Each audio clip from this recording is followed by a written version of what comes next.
ఇప్పటికే ఇంగ్లాండ్ 2-1 తేడాతో ఆధిక్యంలో కొనసాగుతోంది. ఈ మ్యాచ్లో గెలిస్తేనే సిరీస్ రేసులో నిలిచే అవకాశం ఉంటుంది. ఇలాంటి సమయంలో తుది జట్టుపై మేనేజ్మెంట్ అనవసరమైన ప్రయోగాలు చేసే అవకాశం లేదు. వర్క్ లోడ్ కారణంగా తొలుత జస్ప్రీత్ బుమ్రాకు విశ్రాంతి ఇస్తారని తొలుత వార్తలు వచ్చాయి. కానీ మాజీలు మాత్రం బుమ్రా లేకుండా ఆడొద్దని సూచించారు.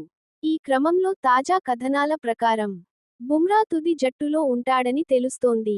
శుభ్మన్ గిల్ కూడా త్వరలోనే మీకు తెలుస్తుంది అని చెప్పాడు. కానీ బుమ్రాకు విశ్రాంతి ఇస్తామని అనలేదు. పంత్ విషయంలోనూ రిషబ్ పంత్ స్కానింగ్ కోసం వెళ్లాడు. అతడి గాయం పెద్దదేమీ కాదు.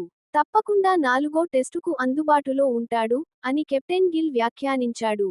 సరిగ్గా ఇప్పుడదే నిజమయ్యే అవకాశం ఉంది. బుమ్రాతో పాటు రిషబ్ పంత్ ఆడతాడని కథనాలు వెలువడుతున్నాయి.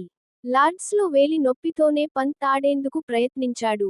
ఒకవేళ పూర్తిస్థాయి ఫిట్గా ఉండుంటే 3వ టెస్టులో టీమిండియానే గెలిచేది. స్టోక్స్కు లేనిది బుమ్రా విషయంలో ఎందుకు? ఇర్ఫాన్ బెన్ స్టోక్స్ 9 ఓవర్ల స్పెల్ వేశాడు. బ్యాటింగ్ చేశాడు, బౌలింగ్ చేశాడు, ఫీల్డింగ్లో రనౌట్ చేశాడు. కెప్టెన్గా ఉన్నాడు. అతడు 4 ప్లేయర్. అతడి విషయంలో మాత్రం వర్క్లోడ్ అంశం రాదు. కానీ భారత్లో మాత్రం భిన్నం.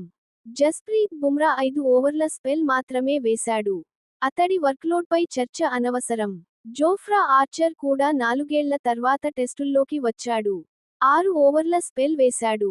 ఇలా ఆర్చర్, స్టోక్స్ స్పెల్ మీద స్పెల్ బౌలింగ్ వేస్తుంటే భారత పేసర్లు మాత్రం చాలా వెనకబడిపోయారు. లార్డ్స్ టెస్టులో భారత్ ఓటమికి ప్రధాన కారణం అదనపు పరుగులే. ఇంగ్లాండ్ కంటే డబుల్ ఎక్స్ట్రా రన్స్ ఇచ్చాం అని ఇర్ఫాన్ పఠాన్ వ్యాఖ్యానించాడు.